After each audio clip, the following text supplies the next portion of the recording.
சீதா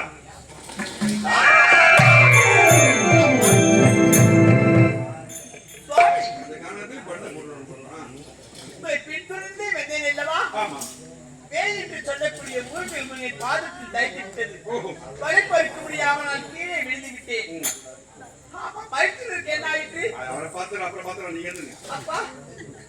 வேலென்ற மூங்கில் தைத்து விட்டது வழிபறிக்க முடியாது வீழ்ந்துட்டு நீ சொல்லிட்ட.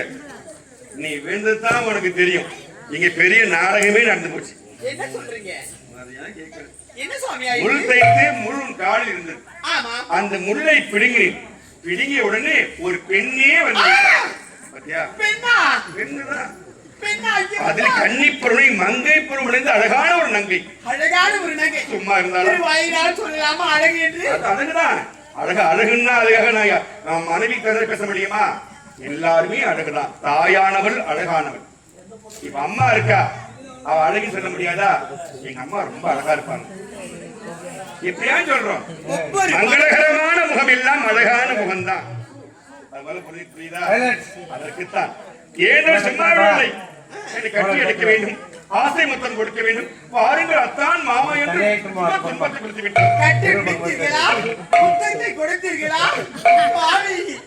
இதை சொல்லும் பொழுதே எனக்கு எவ்வளவு மனம் கலக்கமாக இருக்கிறது தெரியுமா? இந்த வார்த்தை நீ கேட்கலாமா? என்னை பார்த்து கட்டி பிடித்தீர்களா, முத்தம் கொடுத்தீர்களா?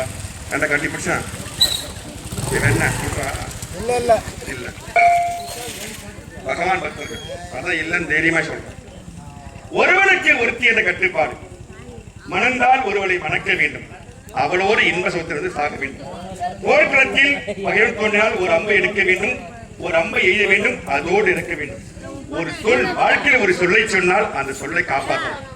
வாழ்க்கையிலே ஒரு சொல், ஒரு இல், ஒரு வில் என்று ஏகபத்தினி வல்லனாக வாழ்ந்து கொண்டிருப்பார் ஸ்ரீ ராமன். நான் அதை அறிந்தும் முத்தம் கொடுத்தீரா, கட்டி பிடித்தீரா என்று கேட்கலாமா?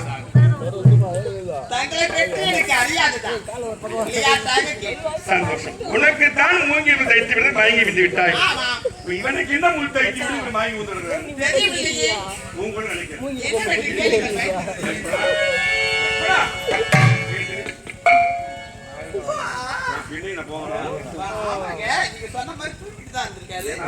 வருவதனாலையும் நான் உண்ணாமல் உண்ண மாட்டான், தூங்காமல் தூங்க மாட்டான். அதனால் ஓய்வெடுக்கிறேன். ஏன் நீ கீழே வந்து தூங்கி கொண்டு குறங்கி கொண்டிருக்கின்றாய்? நான் தூங்கி கொண்டிருந்தேன். அதனால் முன்னாடி சென்றார். பின்தொடர்ந்து நான் சென்றேன். சரி. அதனால் காலையில் முடுகன் தச்சிருந்தது, உதிரம் பெருக்கெடுத்து வந்தது. கிட்டே நெருங்கினேன். உள்ள எடுக்கலாம் என்று. என்னடா இது? அண்ணனுடைய மனைவி நம்முடன் கலப்பட்டு விட்டால் மாசுபடுத்தி விடும் என்று அந்த ரத்தத்தை உத்து நோக்கி பார்த்து எனக்கு ஒரே அதிர்ச்சி, எனக்கு மயக்கம். நானும் படுத்து விட்டேன். என்றால் உன்னை தாண்டா சொல்ல வேண்டும். அண்ணா, இந்நாள் வரை அன்னியின் திருமுகத்தை பார்க்காமல் அன்னியாரின் காலை பார்த்தே வாழ்ந்து கொண்டிருப்பவன் என் அருமையான ஒரு தம்பி லட்சுமணன். முள் தைத்து விட்டது, முல்லை பிடுங்கலாம்னு சென்றேன். என் கரம் அன்னி மதனியார் காலில் பட்டுவிட்டால் மாசுபடுந்து போகும் என்று அந்த வலியால் குறித்து மயக்கம் விழுந்தாள். அதை பார்த்து நீ மயக்கமடைந்து விட்டாய். நம்முடைய கரம் அன்னியின் மீது படக்கூடாது என்று எண்ணி அந்த வலியால் மயங்கி விழுந்து விட்டாய். உன்னை போன்ற தம்பிதான ஒவ்வொரு ஆடவனுக்கு அமைய வேண்டும். அந்நியாய் முகத்தை பார்க்காமல் பாதத்தை தொட்டாலே மாசுபடுந்து போகும் என்று வாழ்கின்ற உன்னை போன்ற தம்பி இருக்கும் வரை எந்த குடும்பத்தில் எந்த பிரச்சனை வராது. அப்படிப்பட்ட தம்பி நான் எத்தனை ஜென்மம் எடுத்தாலும் சரி, உன்னை போன்ற தம்பித்தான் இந்த ஸ்ரீராமனுக்கு வாய்க்க வேண்டும். நலம் பெறுவான். சந்தோஷம். நான் வந்து அன்று முதல் இன்று வரை பார்த்துக் கொண்டுதான் இருக்கேன். எனது மைத்திரர் இதுவரை உறங்கி நான் பார்த்ததே கிடையாது. எவ்வளவு பொறுப்பாக நம்மை பார்த்துக் கொள்கிறார் தெரியுமா? சரி லட்சுமணா, நான் முன் கூறியவாறு பஞ்சவடியில் நெருங்கி வந்துவிட்டோம்.